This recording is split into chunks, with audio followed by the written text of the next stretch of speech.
meet me. I was just about to tell my grandmother this wonderful lecture about correlation and regression. Maybe I can tell it to you first. So what do you say, Mr. Wolf? Will you give me a chance to tell you and our viewers all about correlation and regression? Let's take a look at an overview of what I have to say. So the first thing I'm going to do is define what a correlation is and when we use it. We've talked about a variety of different statistical analyses in this course thus far, so what we're going to do now is learn about what makes a correlation different and the proper times to use a correlation relative to specific research questions. Similarly, like we've been doing with all hypothesis testing, we're going to learn about how to find significance when running a correlation analysis, and we'll also learn about the correlation formula. Lastly, what we'll do is we'll do an example using the 7 steps of hypothesis testing, but this time for an entire correlation analysis. The second part of this lecture will be about regression. I like to think of regression as kind of a post hoc to a significant correlation analysis. So we'll talk about what a regression analysis is, again, what it's used for, and we'll learn about the formula for regression as well. So, first things first, what is a correlation? Well, when we talk about hypothesis testing, we often think about a cause and effect relationship between our independent variable and our dependent variable. The independent variable is often known as the cause, and the dependent variable is often known as the effect. The goal for a researcher when looking at independent-dependent variable relationships is to basically find significant differences in the dependent variable as a result of some type of change or manipulation that we cause in the levels of the independent variable. Some common analyses that use independent-dependent variable relationships include t-tests and ANOVA. Remember, ANOVA stands for analysis of variance. And the difference between a t-test and an ANOVA is that in a t-test, we can only compare 2 groups. And when we're comparing those groups, we're looking at the averages. We're comparing the means to each other. When we talk about an ANOVA, we are no longer talking about averages. We're talking about the variances between the groups. And an ANOVA is used anytime you're looking to compare more than 2 groups to each other. So anything from 3 and up, we would be running an ANOVA. We also learned in the previous lecture that we can have a 2-way ANOVA or we can have a 1-way ANOVA. 1-way ANOVA represents 1 independent variable in our experiment, and 2-way ANOVA represents 2 independent variables in our experiment. So all of these analyses, t-test, 1-way ANOVA, 2-way ANOVA, those all focus on looking for significant differences in the dependent variable as a result of what we do to the independent variable. In other words, a cause and effect relationship between the 2 variables. When we talk about a correlation, however, we are no longer looking for group differences. What we are looking for are relationships between the variables.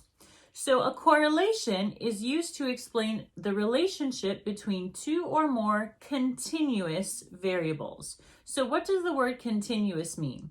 Well, anything that can, in which the numbers can go on and on. So for example, if you were to use a variable like gender and you would have 2 levels, male and female, first of all, those are categorical variables. They're words, not numbers, and there is a finite number of them. So gender would not be an example of a continuous variable. When we talked about 1-way ANOVA, we also talked about different types of weather. So weather, snowy, rainy, sunny, windy, that would also not be an example of a continuous variable because those are words and categories. So those are categorical variables.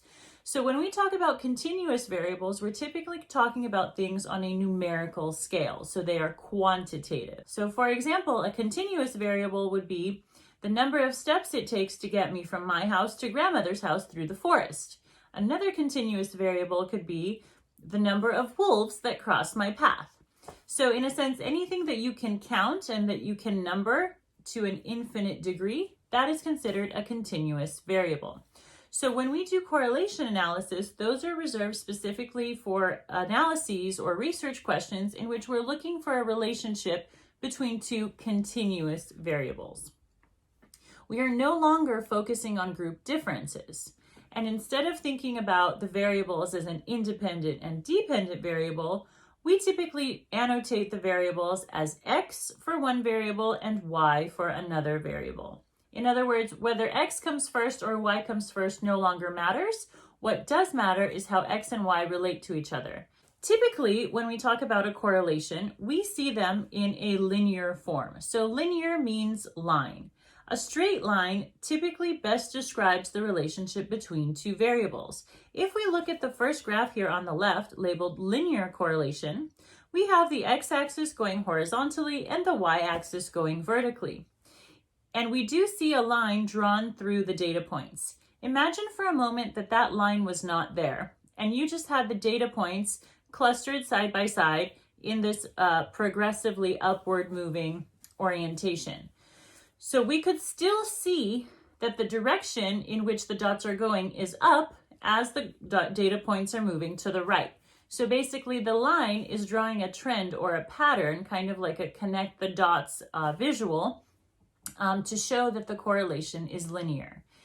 If we take a look at the second graph, the one that says nonlinear correlation, in fact, that is called a curvilinear correlation because it is in a curved line, we notice that it starts off very similar to the first graph. It's progressing upwards as the data points move to the right on the x-axis, but what happens is it kind of hits a certain middle point and then the scores start to go down.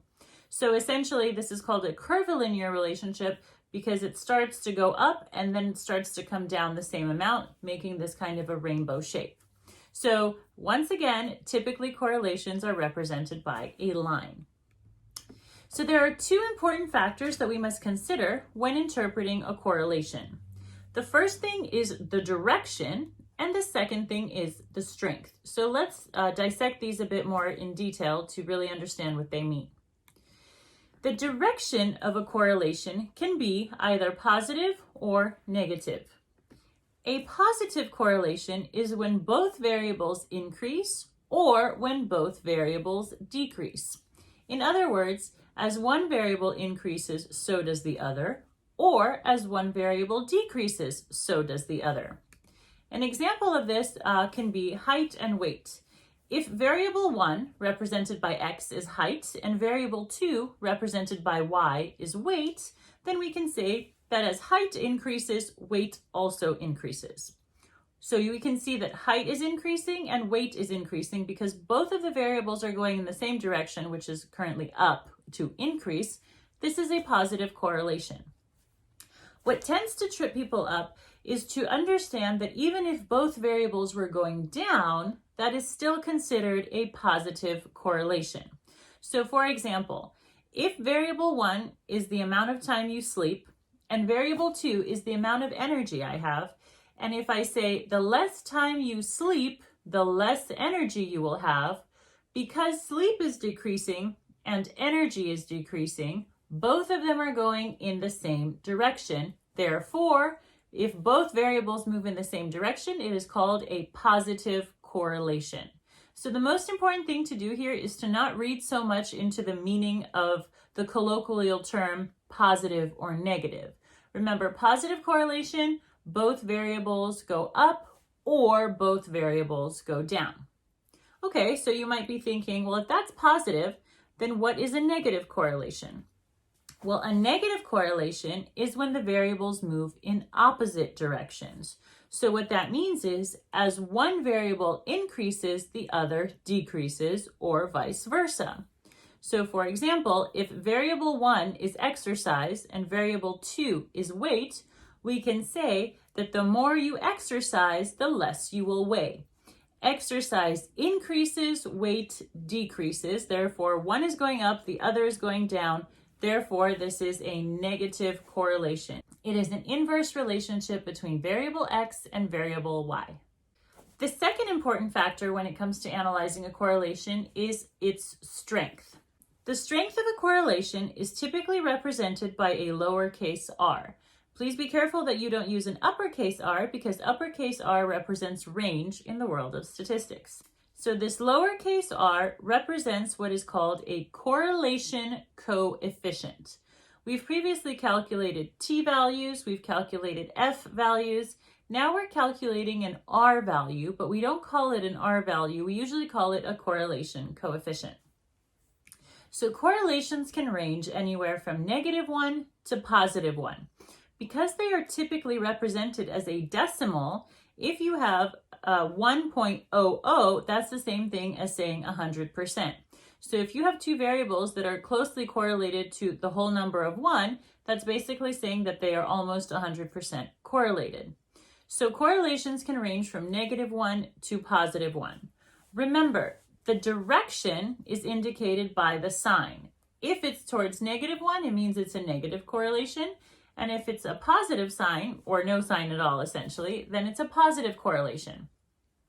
Just because something is closer to -1 does not make it any less strong of a correlation. In other words, the direction, positive or negative, the polarity, the sign, does not indicate its strength at all. I can have a correlation that is -0.92.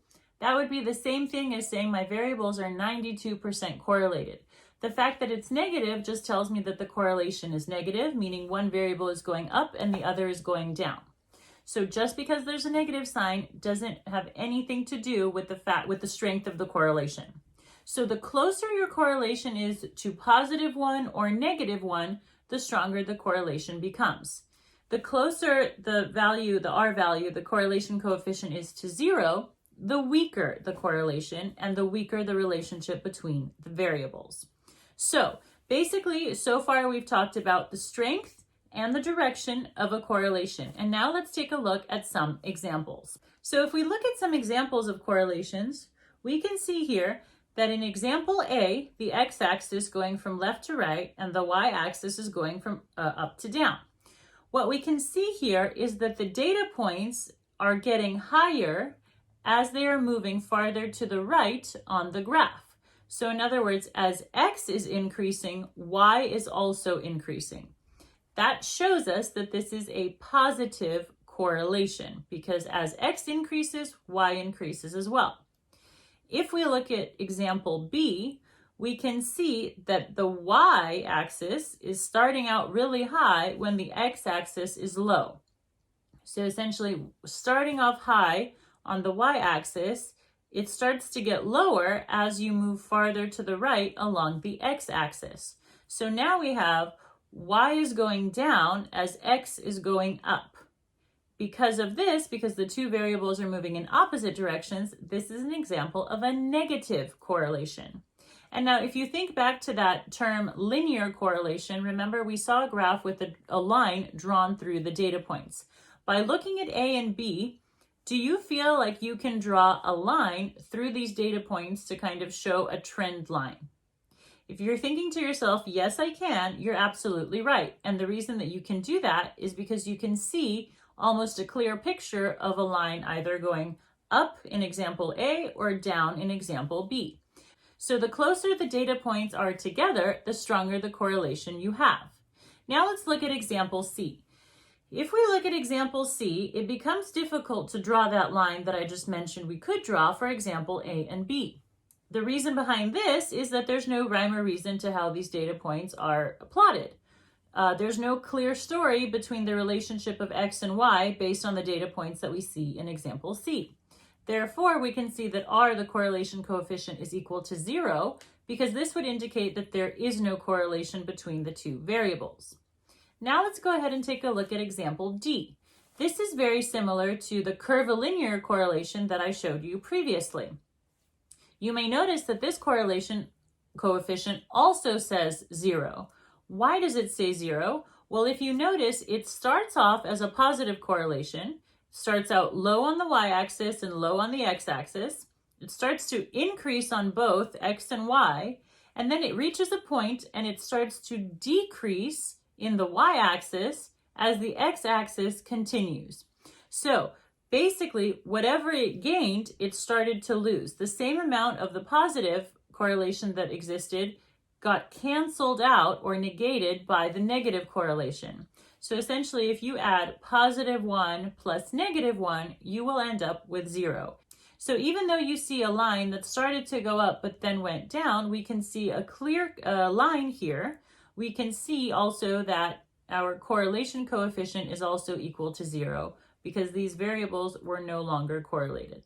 So something that you have to be very, very careful of when using correlations for your analyses is the fact that correlation does not equal causation. What does this mean? This means that correlations do show us how variables are related as well as trends in our data, but what correlations do not do is prove cause and effect relationships between variables. So we can't actually use correlations to generalize or conclude that one variable is causing another to happen. What we can do is say that the variables are related and they tend to move together or in opposite directions.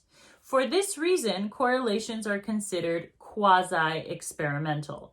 So even though we have experimental research in which the researcher is in control of the independent variable, with correlation analyses, they're typically used for survey research and in research where participants are able to report feeling a certain way, rating things a certain way, etc. So anything related to self-report surveys would probably need to be analyzed using a correlational analysis. Another instance in which a correlation analysis would be more appropriate is if the researcher does not have control over the random assignment of participants to different levels of the independent variable.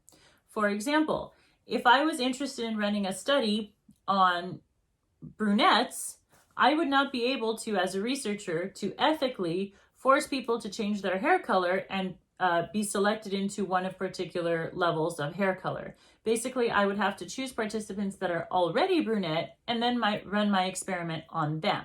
So because I'm not actually controlling the independent variable, that would also cause my experiment to be quasi-experimental. And for that reason, I would have to use a correlational analysis to analyze it. All right, so how do we find significance with a correlation analysis? We typically use the 7 steps method for all types of hypothesis testing, and so the correlation analysis is no different.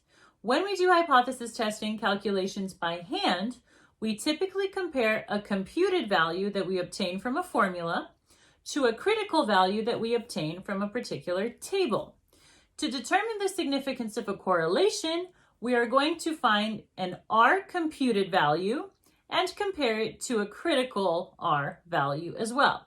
So the same thing that we've been doing for our t-tests and our f-tests, now we're going to do the same thing with an R test. We're going to calculate an R computed value and compare it to an R critical value. So remember, another word for R is correlation coefficient. So let's take a look at the formula to calculate a correlation coefficient.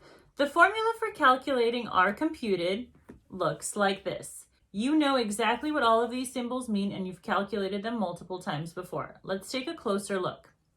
In the numerator, we have n multiplied by the sum of x, y. We know that n represents the sample size, and the sum means we're going to have to add up some numbers together. When we see two symbols next to each other, like x and y, we know that that means those numbers will need to be multiplied. So remember, x represents variable 1, y represents variable 2. You're going to have values for both of these numbers. If they're side by side next to each other, it means we know we're going to have to multiply the value in x multiplied by the value in y. After we do this for all of the data points, all we need to do is get the sum of the xy column. All right, let's move on. So we get the sum of xy minus the sum of x, just add up all the scores in x, times the sum of y. We would add up all the scores of y.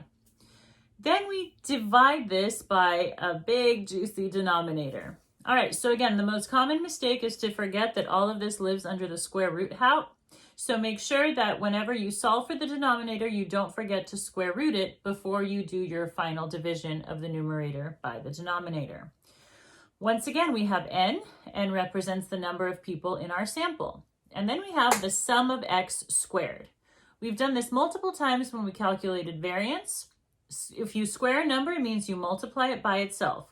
So for all of the numbers of our x variable, we're going to multiply x by itself, and then we're going to get the sum of the column of all of the x scores multiplied by themselves. We are then going to subtract this from the sum of x and then square it. So again, very similar to the variance formula.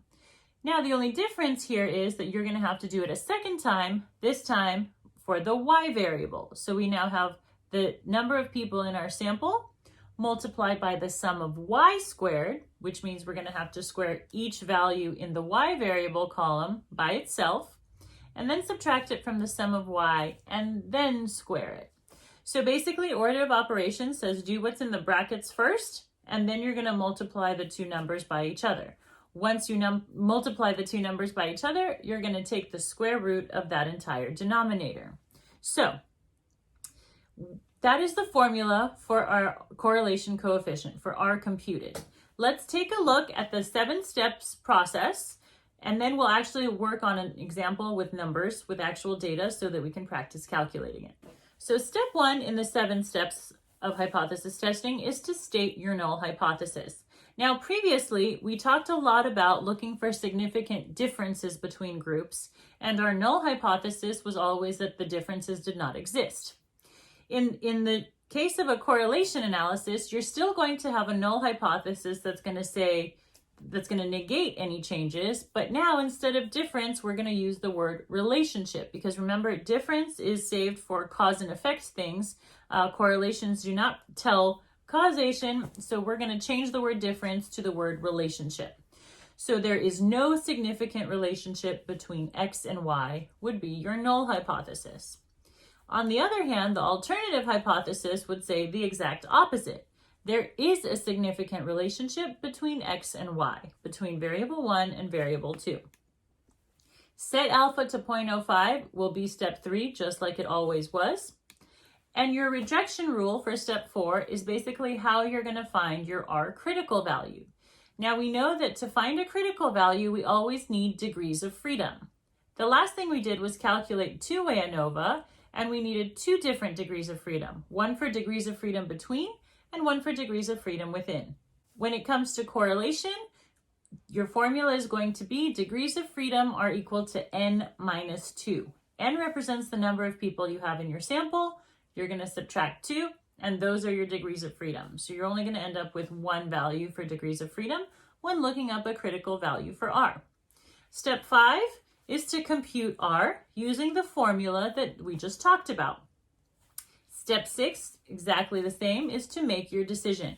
The way you make your decision is exactly the same as you've been making them for all of your other tests.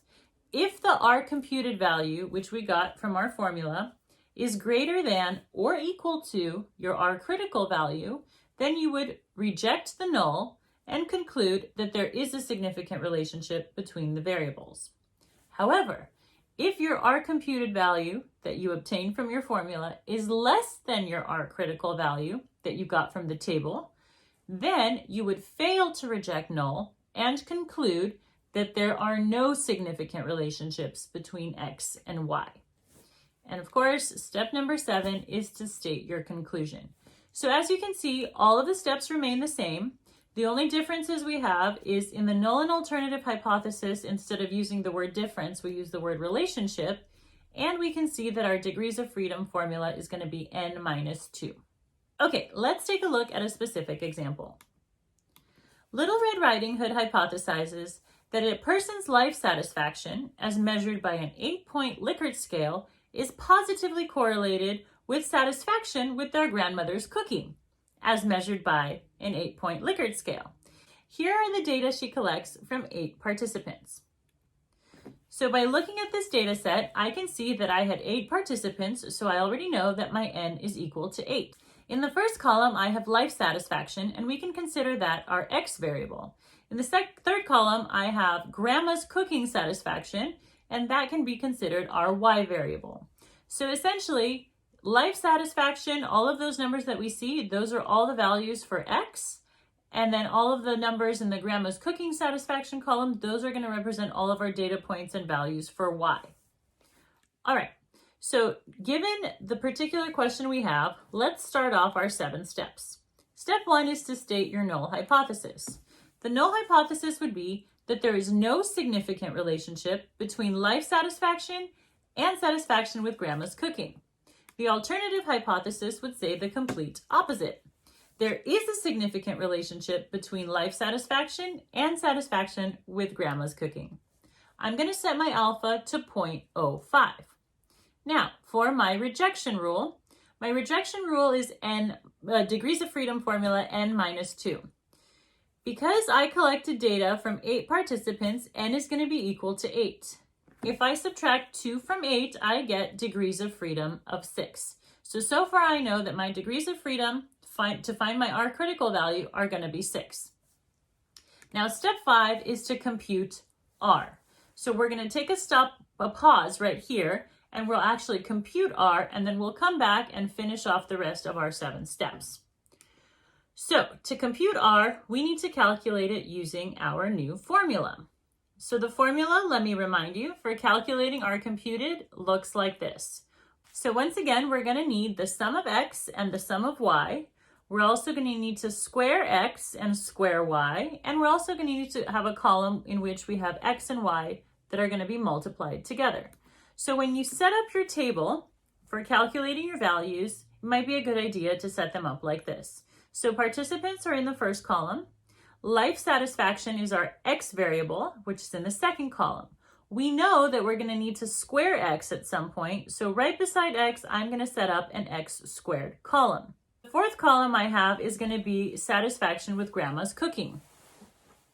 Again, because I know I'm going to need to square my Y variable, I'm going to have a Y squared column directly beside that. And then last but not least, I'm going to need to multiply each X value by each Y value, so that's going to give me an XY column. What I'm going to do is multiply each X data point by itself to fill in my X squared column. So I'm going to do 4 times 4, it's going to give me 16. I'm going to do 2 times 2, that's going to give me 4. 1 times 1 is going to give me 1, all the way down until number 8, and I can see the life satisfaction rating for person number 8 is also a score of 8. If I multiply 8 by itself, I get 64. So essentially, this is what you should see, or this is what you should get, I should say, after you've squared each X value. Let's move on to the Y value now. I need to do the exact same thing with each score for the Y values. So I'm going to do 4 squared because my Y value is 4 times 4. I'm going to get 16 again. 2 times 2, I'm going to get 4. 2 times 2 again, I'm going to get 4, all the way down until, once again, we have an 8. 8 times 8 is going to give us 64. So now this is what your Y squared column should look like. So far, we have an X squared column and we have a Y squared column. Now, the last column we need to complete is the XY column.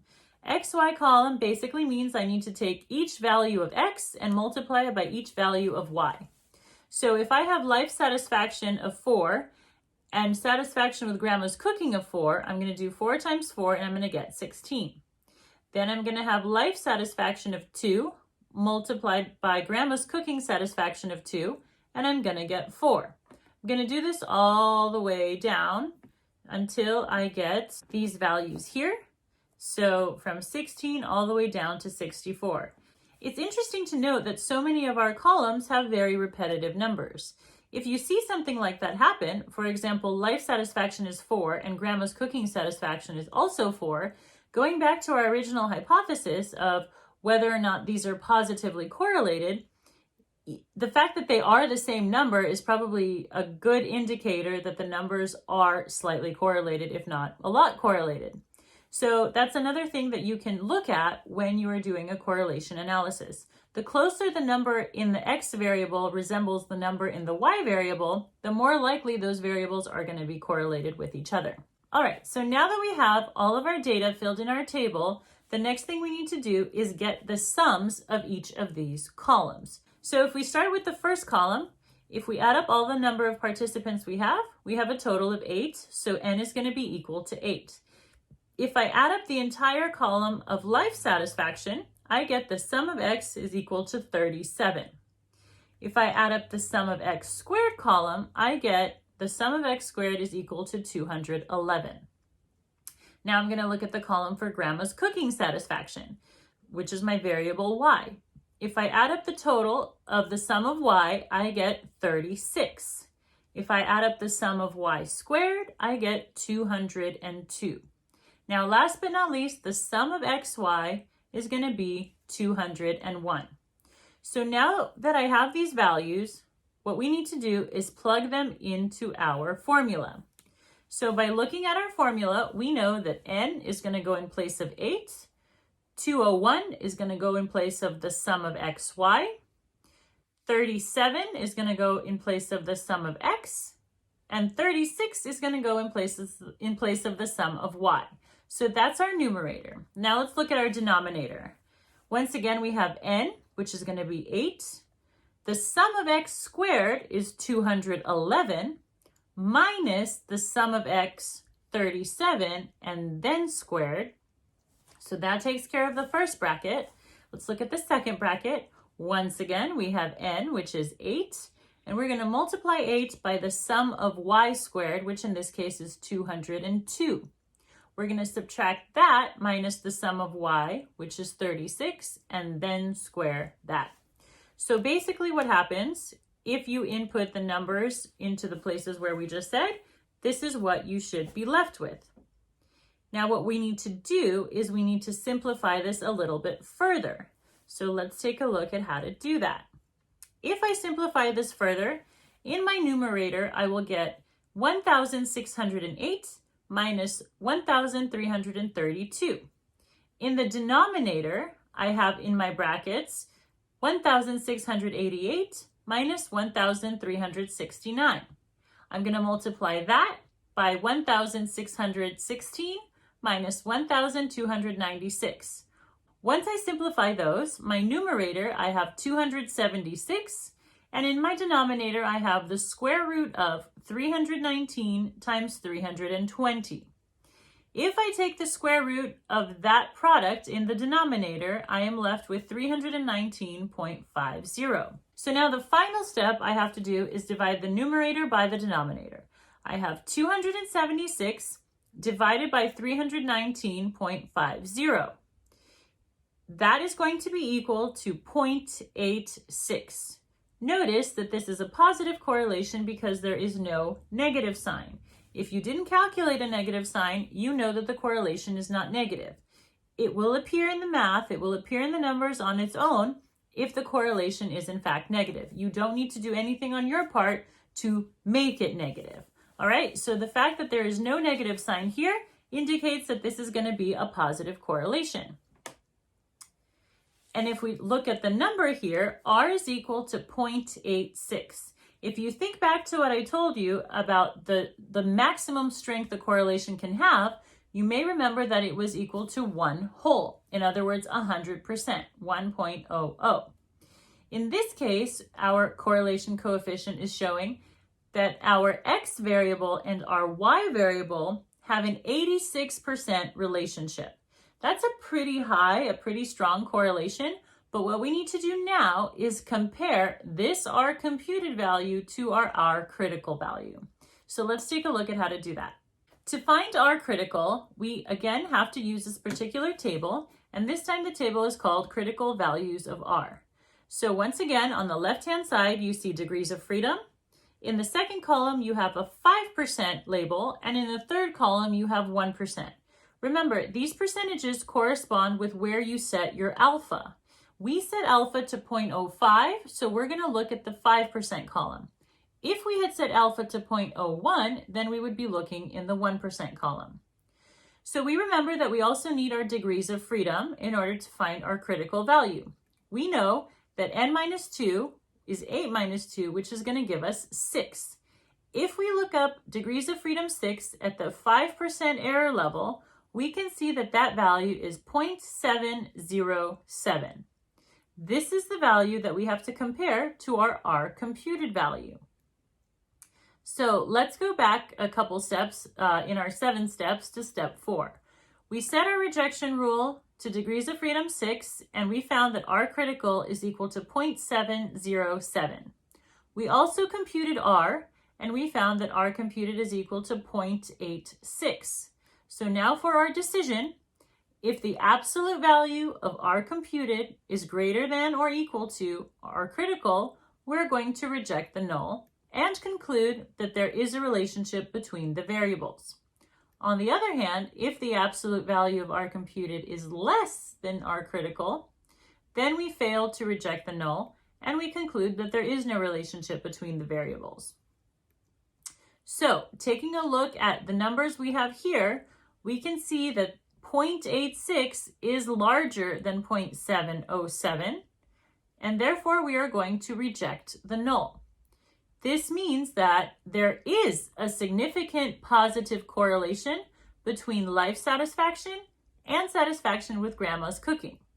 Comma, now you're going to say R, the correlation coefficient. In parentheses, you have your degrees of freedom. So R, degrees of freedom 6, is equal to 0.86, your R computed value. And because we've rejected null, you're going to say comma P less than 0.05. The probability that we've made an error is less than 0.05. So as satisfaction with grandma's food increases, life satisfaction increases too. All right, wonderful. So now, as I mentioned before, regression is going to be the second part of this lecture. So what is a regression? So once you've identified a significant relationship or correlation between two variables, you can start to make predictions using the data that you have. So if you know how one variable affects another, you can actually predict the outcome of one, for example, X, based on the values of the other, for example, Y. So the whole point that we use regressions is to make predictions. For example, if I know that my life satisfaction increases with the satisfaction of my grandmother's cooking, then I could say I can predict, given this positive significant correlation, if my life satisfaction is 12, then my satisfaction with grandma's cooking will be, and then we would fill in the blank. So basically, if we know the relationship between two variables and we have data for one of them, we can then predict the value, the data point for the second variable based on this relationship. So that's what a regression allows us to do. And so the way that we do this is by calculating a regression formula.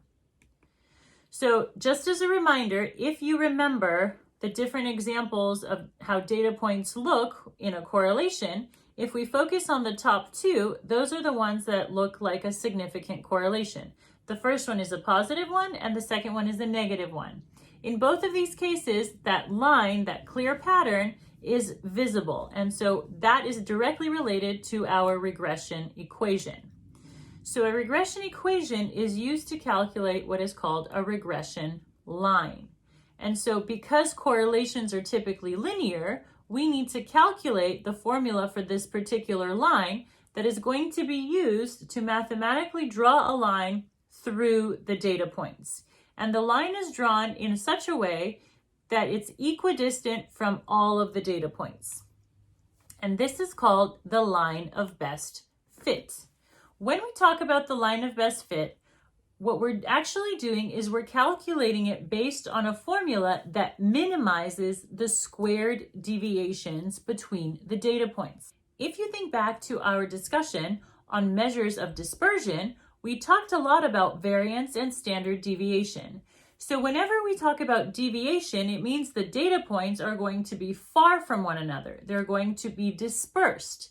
If you think about a correlation, the closer the data points are to each other, the stronger the relationship is.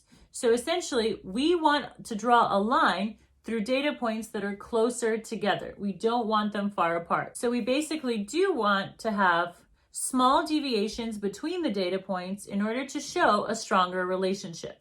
The tighter the data points are for a correlation, the stronger it is.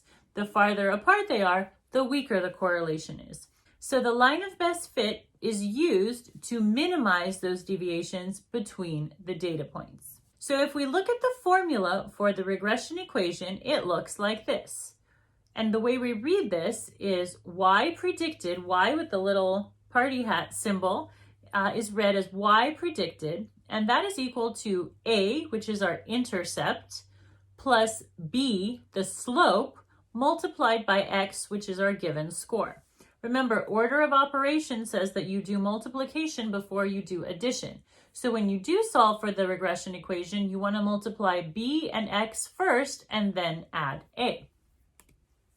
So if I give you an example, Little Red found a significant correlation between the number of fresh strawberries she ate and the number of freckles she saw on her cheeks. When she runs a regression analysis, she gets an intercept of a equal to negative 31.2 and a slope of b 1.3. If she eats 52 strawberries, how many freckles will she discover? So again, our formula is y predicted is equal to a plus bx. Y is what we are trying to predict. We are trying to predict the number of freckles. So an x is going to represent the number of strawberries that I eat. So y is equal to a, the intercept, negative 31.2, plus the slope, 1.3, multiplied by x, the number of strawberries that I ate, 52. So I am left with a y predicted value of 36.4. In other words, this means that if Little Red, me, eats 52 strawberries, she will see 36.4 freckles on her cheeks. So that is a short example of how we would use a regression equation to predict variable y if we already know what the value for variable x. Generally, of course, regression equations are used to predict much more important things than the relationship of strawberries eaten and freckles that we see. However, the most important thing to know is that a regression equation is used to make predictions. But the only time you can use a regression equation is if you have a significant correlation between variables.